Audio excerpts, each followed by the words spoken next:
Автомобильшілерге сұрақ. Мотор майын таңдаған кезде оның минералды немесе синтетикалық екеніне мән бересіз бе? Армысыздар, эфирде ғылым жолы бағдарламасы. Бүгін тұрақты әріптесім сарапшы, химия ғылымдарының докторы Диас Мырзақожа екеуміз мотор майының сапасы мен ерекшелігі жайлы әңгіме қозғамақпыз. Армысыздар, қозғалтқышты қыздырған дұрыс па? Бүгін осы сұраққа да жауап беретін боламыз. Мотор майы іштен жанатын қозғалтқышты майлауға арналған. Бұл сұйықтықты қаншалықты жиі ауыстырып тұру керек? Бұл сұрақ көптеген автомобильшілерді мазалайтыны рас. Дәл қазір сюжет көріп, автомобиль майы туралы біліп алайық. Қозғалтқышқа май не үшін қажет? Әлемдегі ең алғашқы мотор майын 1873 жылы америкалық дәрігер Джон Эллис патенттеген болатын. 1866 жылы Эллис медициналық мақсатта шикі мұнайдың сапасын зерттей отырып, оның майланатын қасиетін байқаған. Дәрігер эксперименттік сұйықтықты 5 кейпіндегі бұл қозғалтқышының қақпағына құяды. Нәтижесінде қақпақшалар босап еркін қозғала бастайды. Осылайша Джон Эллис әлемдегі ең алғашқы мотор майы брендін тіркеуден өткізді. Аталмыш май қозғалтқыш жұмысының тиімділігін одан әрі арттыра түседі. Сонымен қатар сұйықтық тетіктерді қорғап тұратын қабықша жасайды. Бұл оны қажалудан және тозып кетуден сақтап тұрады. Бұдан бөлек қабықша кірленуден, тот басудан және басқа да зиянды дүниелерден қорғайды. Сапалы майдың жанармай шығынын азайтатыны да белгілі. Мотор майының екі түрі бар: мерзімді және барлық мерзімге арналған. Мерзімді майлар көбіне тұрақты температурада немесе арнайы жағдайларда қолданылады. Бұл майларды барлық маусымға, яғни қыс пен жазға бірдей пайдалана алмаймыз. Белгілі болғандай, қазір барлық маусымға арналған майлар бар. Олар әртүрлі температуралық жағдайларға шыдай береді және қозғалтқышты төмен және жоғары температура кезінде де қорғап тұрады. Барлық маусымға арналған майларды жарамдылығы бір маусымға арналған сұйықтықпен салыстырғанда жанармай шығынын 1,5–3%-ға дейін азайтады.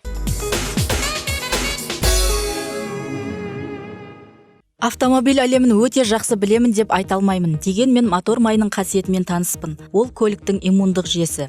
Доктор Диас, мотор майы қандай маңызды қызметтерді атқарады? Егер адам ағзасымен салыстырып қарайтын болсақ, мұнымен автомобильдің иммундық емес, қан тамырлар жүйесі деп айтар едім. Мотор майының негізгі қызметі жылу бөлу. Сонымен қатар, ол қорғаныштық және электромагниттік қызметті де атқарады. Мерзімді және барлық мерзімге арналған майлар туралы айтсаңыз, олардың қайсысы жақсы деп ойлайсыз? Синтетикалық май туралы айтатын болсақ, оның айтарлықтай айырмашылығы жоқ. Өйткені синтетикалық май құрамындағы молекулалар бірдей. Ол қыстық немесе жаздық май болсын, бір-бірінен ешқандай ерекшелігі болмайды. Ал енді минералды және жартылай синтетикалық майларды пайдаланар болсаңыз, қыста қыстық, ал жазда жазға арналған майды қолданғаныңыз дұрыс. Неге дейсіз ғой? Өйткені бұл екі майдың құрамындағы молекулалар біркелкі емес. Қыстың күні минералдық немесе жартылай синтетикалық майдың қысқа арналған түрін қолданыңыз. Себебі бұл мезгілге арналған майдың құрамындағы молекулалар жеңіл әрі қысқа болып келеді. Осының әсерінен көлік жағымсыз температураға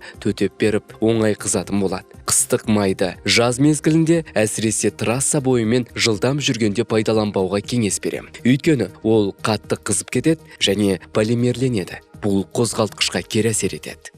Полимерлеу мономерлердің активті орталыққа тізбектеліп қосылуының нәтижесінде макромолекулалардың түзілуі, яғни мономерлерден полимер молекулаларын құрау процесі.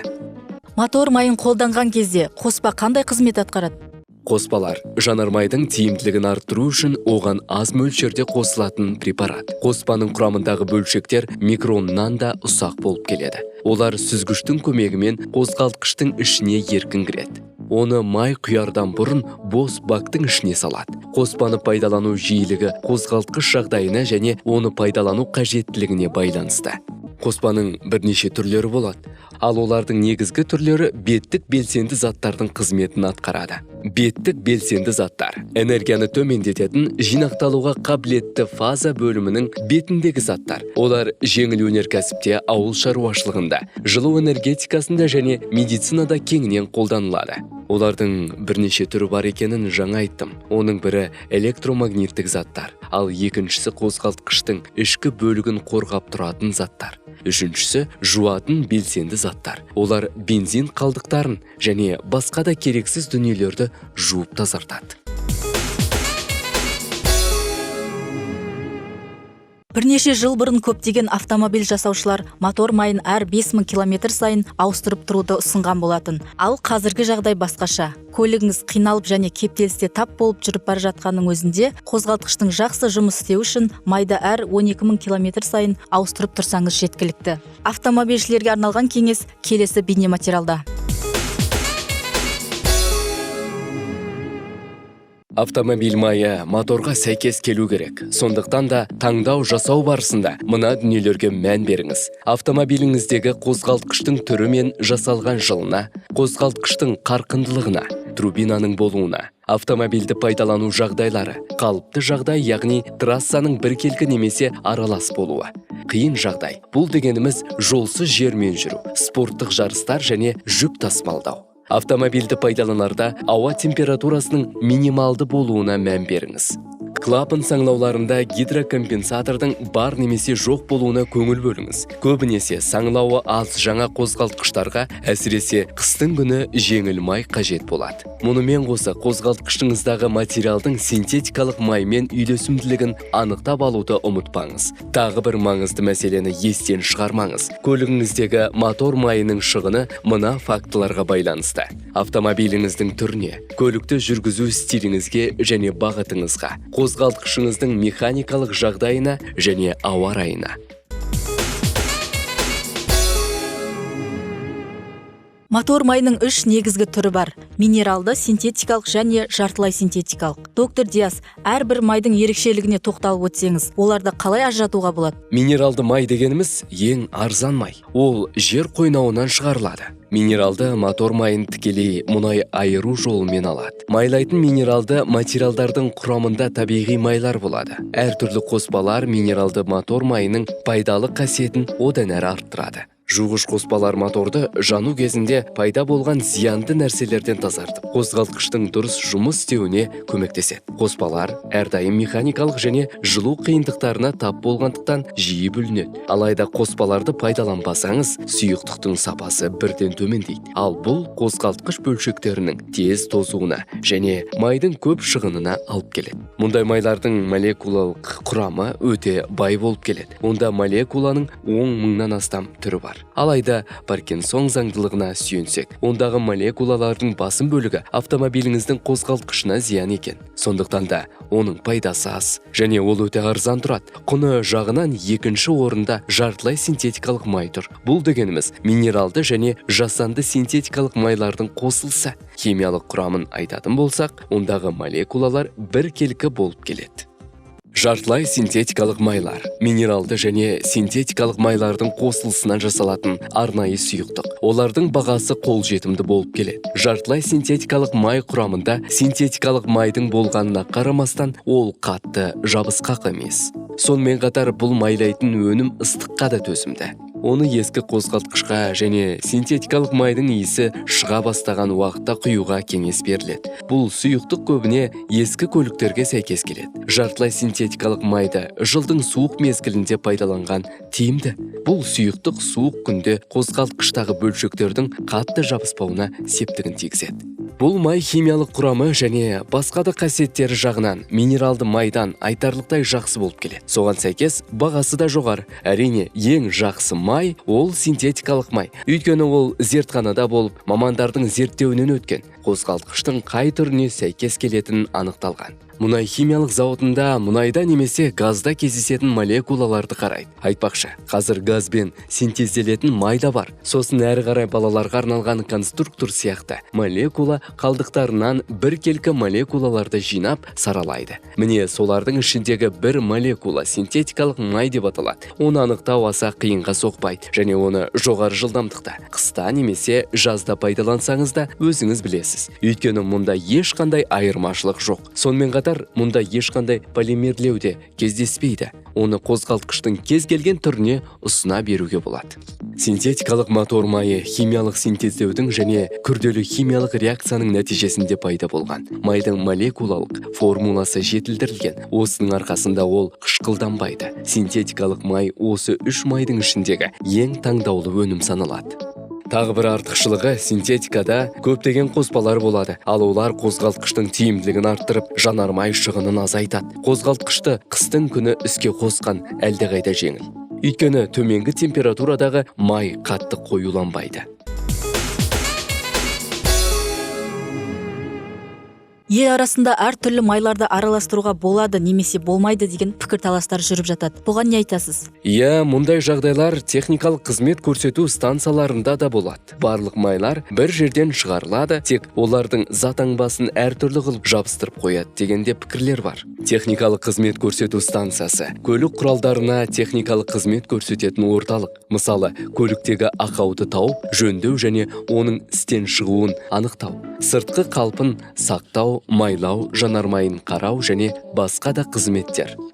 Әрбір фирма майларын өз зауыттарында жасайды. Олардың патенттелген химиялық және технологиялық процестері бар. Негізінен майларды араластырмаған дұрыс. Егер қозғалтқышыңыз 80-ші жылдан да ескі болса, оған қандай май құйсаңыз да бәрібір. Өйткені ол экологиялық тұрғыдан қарағанда лас болып келеді. Ал егер қозғалтқышыңыз 80-ші жылдан жаңа болса, мұнда үлкен айырмашылық бар. Сондықтан да ол минералды және жартылай синтетикалық майды, яғни екі өндірушінің қолынан шыққан өнімді араластырмауға кеңес беремін. Бастапқыда мотор майы қажетсіз дүниелерді картерге көшіруге және иінді біліктің түп жағын майлауға қолданылатын. Бұдан кейін оны газ тарату механизмінің бөлшектері мен цилиндрді майлауға пайдаланды. Ал қазір мотор майы заманауи қозғалтқыштардағы барлық механизмдердің гидравликалық сұйықтығы ретінде қолданылады. Мотор майы жайлы шындықпен аңыз келесі бейнематериалда. Арнамыздан ауыспаңыздар. Майы аз автомобильді пайдалану қауіпті екенін ұмытпағаныңыз жөн. Майдың максималды және минималды деңгейін көрсетіп тұратын белгі арасында әдетте 0,5-1 литр май болады. Немесе майдың жалпы көлемінің 20% болуы мүмкін. Майы аз көлікті жүргізу майланудың сапасын нашарлатып жібереді. Бұл жағдай қозғалтқышқа да кері әсер етеді. Синтетикалық майдың қызуы тұрақты болып келеді. Сонымен қатар оның тиімділігі температураға байланысты. Олар жоғары температураға төзімді, тіпті 60 градус Цельсияда да қалпын сақтап тұра алады. Автомобиліңіздегі майды әр 10 немесе 15 километр сайын ауыстырып тұру қозғалтқышқа кедергі келтірмейтінін есте ұстаңыз. Енді мотор майы жайлы аңыздарға құлақ түрейік. Кейбіреулердің айтуынша майдың қара түсі оның өздігінен өңделгенін білдіреді екен. Алайда бұл пікір шындықтан алыс.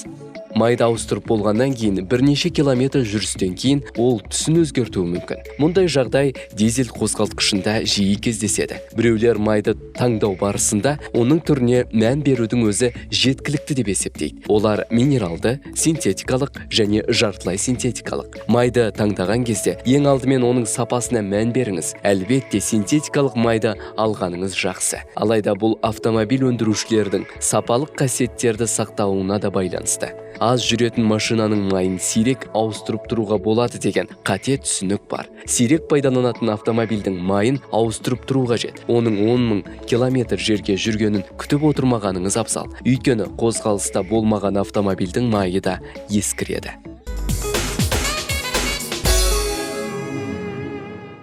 Кеңестік уақытта ескі автомобильдерге тек минералды май сәйкес келеді деген аңыз болды. Ал кейбір авто иеленушілер қандай маймен жүрсе де моторға бәрібір оның тек синтетикалық немесе минералды болуы маңызды емес деп есептейді. Доктор Диаз, менің ойымша бұлай емес сияқты. Иә, дұрыс айтасыз. Ескі қозғалтқыштарға минералды майды пайдаланған дұрыс. Бұл аңыз емес, шындық. Өйткені мұнда ешқандай айырмашылық жоқ. Ескі қозғалтқыштың бөлшектері үлкен болып келеді. Дегенмен, ескі қозғалтқыштың өзіне қыстың күні қысқа, ал жаз кезінде жазға арналған минералды майды қолдануды ұмытпаған жөн. Себебі қозғалтқыш жанып кетпеуі керек. Майдың бағасы қымбат болған сайын, оның сапасы да жақсы болады дегенде пікірлер бар. Бұл шындыққа жанаса бермейді. Өйткені ең бағалы әрі сапалы майдың өзі моторға сай келмесе, зиянын тигізуі мүмкін. Солай емес пе? Мен мұндай жағдайды қазір есіме түсіре алмай тұрмын. бұның біздің елімізде орын алуы мүмкін де шығар. Бәлкім, мынандай қағида бар: майдың бағасы қаншалықты қымбат болса, ол соғұрлым жақсы синтезделген деген сөз, және жақсы зауыттан шыққан. Сонымен қатар майдың бағасы маркетингке де байланысты екенін ескеруіміз керек. Мысалы, бұл май қашаннан бастап айналымға енген, жарнамасы қалай жүріп жатыр деген сияқты. Ал негізінен 5-6 негізгі өндірушілерді алып қарайтын болсақ, олардағы синтетикалық майлардың сапасы айтарлықтай жоғары болып келеді. Ал қазір алматылық сарапшылардың тақырыпқа қатысты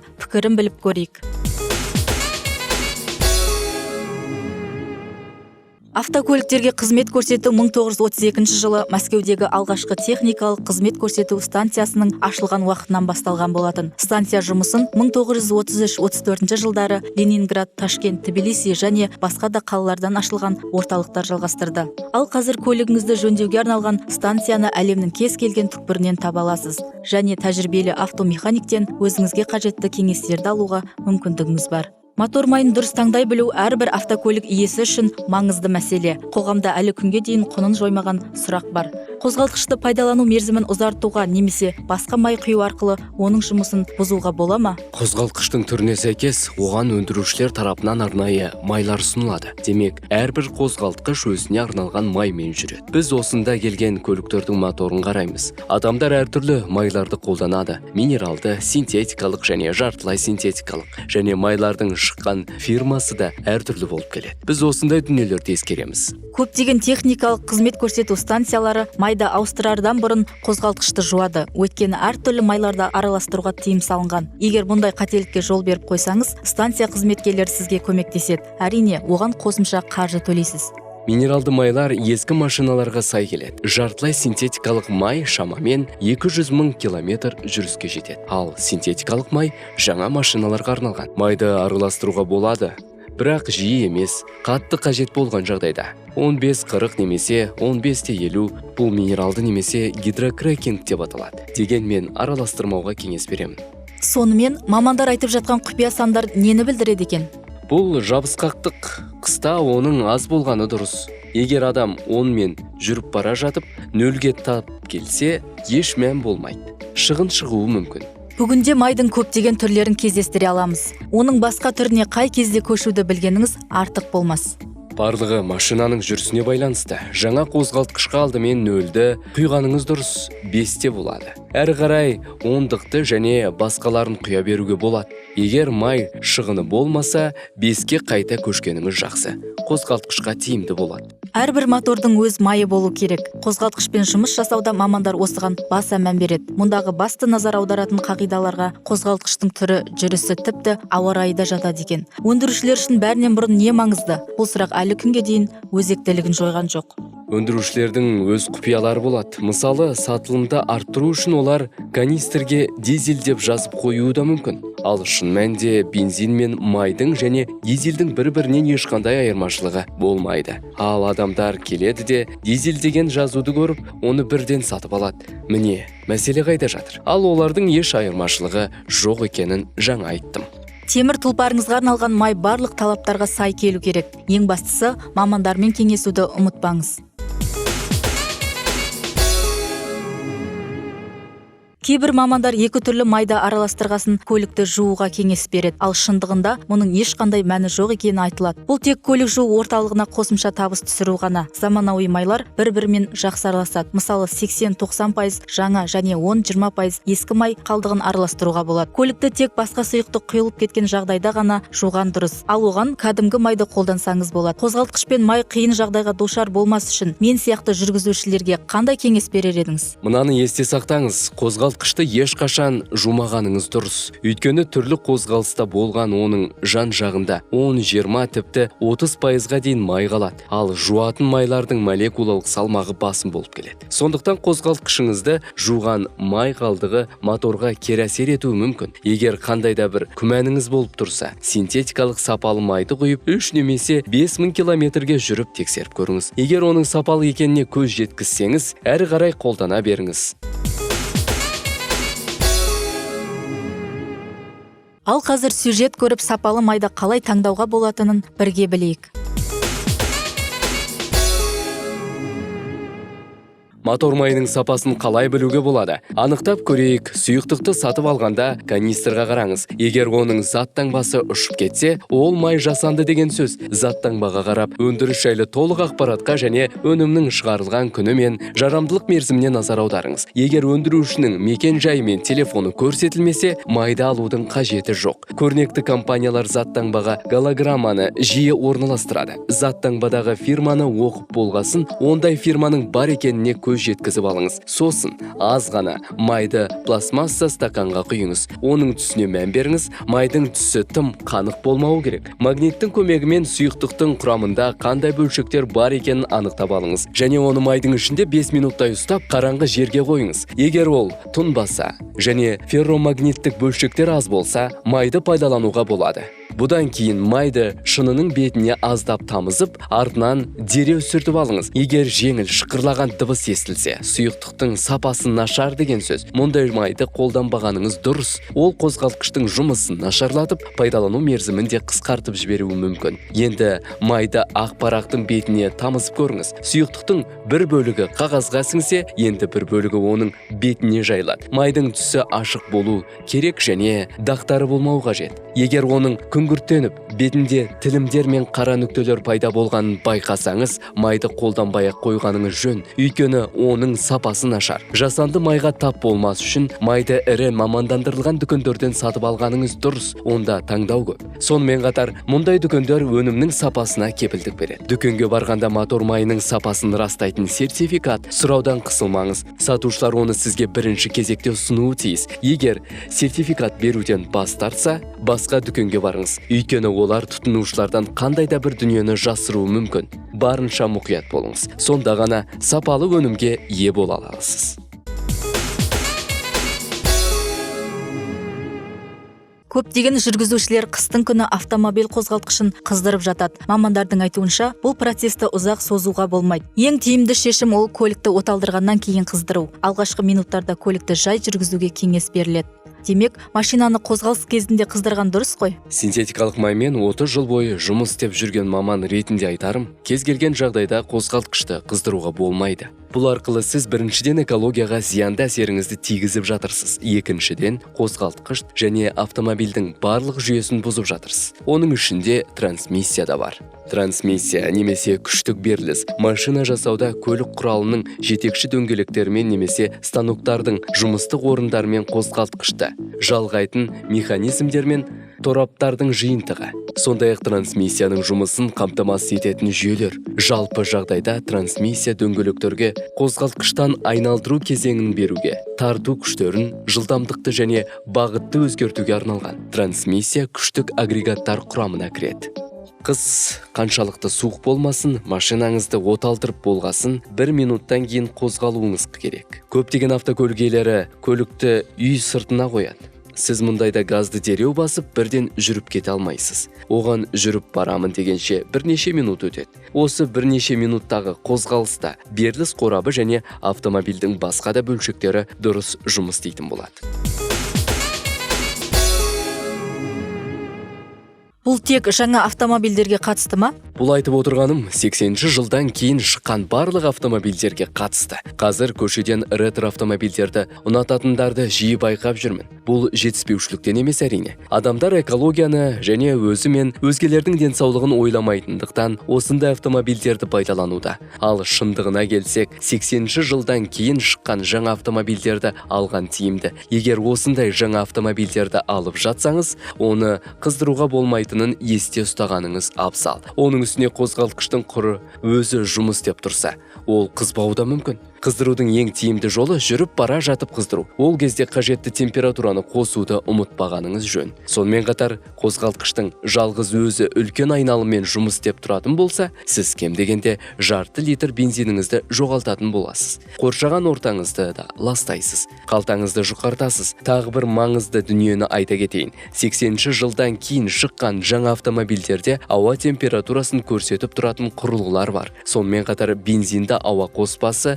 да кездеседі. Бензинді ауа қоспасы. Карбюратор арнайы құрылғысында отын мен ауадан дайындалған жанғыш қоспа. Ол бірден қозғалтқыш цилиндріне бағыт алады. Қоспаның қалыпты болу үшін 1 келі бензинде оттегінің стандартты деңгейіне сәйкес 15 келі ауа болу қажет. Ол сіздің моторыңыздағы майдың температурасына байланысты. Сондықтан қозғалтқыштың құры өзі жұмыс істеп тұрса, бензиніңіздің далаға кететінін ойлаңыз. Қыздырудың ең тиімді жолы ол қозғалыс екенін тағы да айтып өтейін. Ұзақ қыздыруды қолдайтындар сұйықтықтың қатты аязда қоюланатынын айтады. Бұл қаншалықты рас? Синтетикалық майды қолданған дұрыс деп есептеймін. Оның бағасы қымбаттау, бірақ есесіне бензиніңізді үнемдейсіз.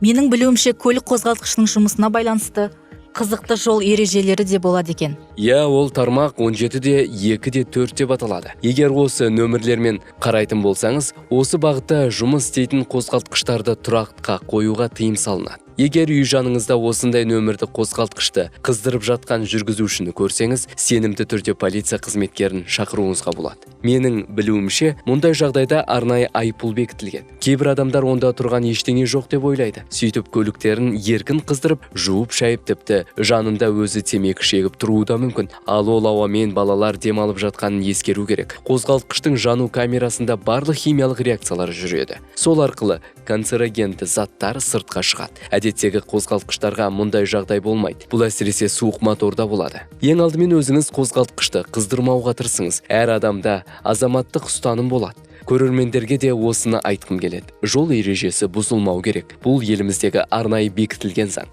Ол 17-де 2-де 4. Егер ондай адамды кезіктірсеңіз, учаскелік бөлімше қызметкеріне сенімді түрде шақырып алып, акт толтыртуға болады. Есесіне ол адам екінші рет қозғалтқышын сіздің аулаңыздың жанында қыздырмайтын болады. Демек, қозғалтқышты қыздырған дұрыс. Ал оған қанша уақыт кетеді? Бұл сығылу дәрежесіне байланысты. Сығылу дәрежесі бір дөңгелекпен нығайтылатын ауаның соңғы қысымының оның бастапқы қысымына қатынасы. Сондай-ақ поршеннің төменгі нүктеден жоғары өлі нүктеге дейінгі деңгейі. Мысалға айтатын болсам, менің жақында сатып алған көлігімнің сығылу деңгейі рекордтық көрсеткішке тең. 1,15. Мұндай Алматыда сирек кездеседі. Көп адамдар қозғалтқыштың 1,7, 1,10 сығылу дәрежесін пайдаланады. Егер осындай қозғалтқышқа синтетикалық майды қолдансаңыз, мен тек синтетикалық майды пайдалануға кеңес беретінімді айттым. Ауа райының салқындығына қарамастан, оны қыздыру процесі 1 минуттан аспауы керек. Ал егер минералды немесе жартылай синтетикалық майды пайдалансаңыз, оның да 1 минуттан аспағаны дұрыс. Егер ауа температурасы 10-15, 20-дан төмен болса, 2 минут қылуға болады. Одан асырмауға тырысқаның жөн. Енді сөз соңында айтарым, мотор майына қаржыңызды аямаңыз. Зерттеуден өткен сапалы майды алуға тырысыңыз. Ең дұрысы синтетикалық майды алыңыз. Экологияны жақсарту үшін, жақсарту демей ақ қояйын, оны ластамау үшін. Одан кейін бұлай жасағаныңыз автомобиліңізге де тиімді болмақ. Мотор майы қозғалтқыштың ажырамас бөлігі. Ол қан сияқты. Өйткені автомобиліңіздің денсаулығы оған тікелей байланысты. Темір тұлпарыңызға жақсы қарап, жол ережесін сақтай біліңіз. Ал келесі бағдарламада радон газының пайдасы мен зиянын әңгіме ететін боламыз. Бағдарламамыз осымен тамам. Хит ТВ арнасында кездескенше. Сау болыңыздар.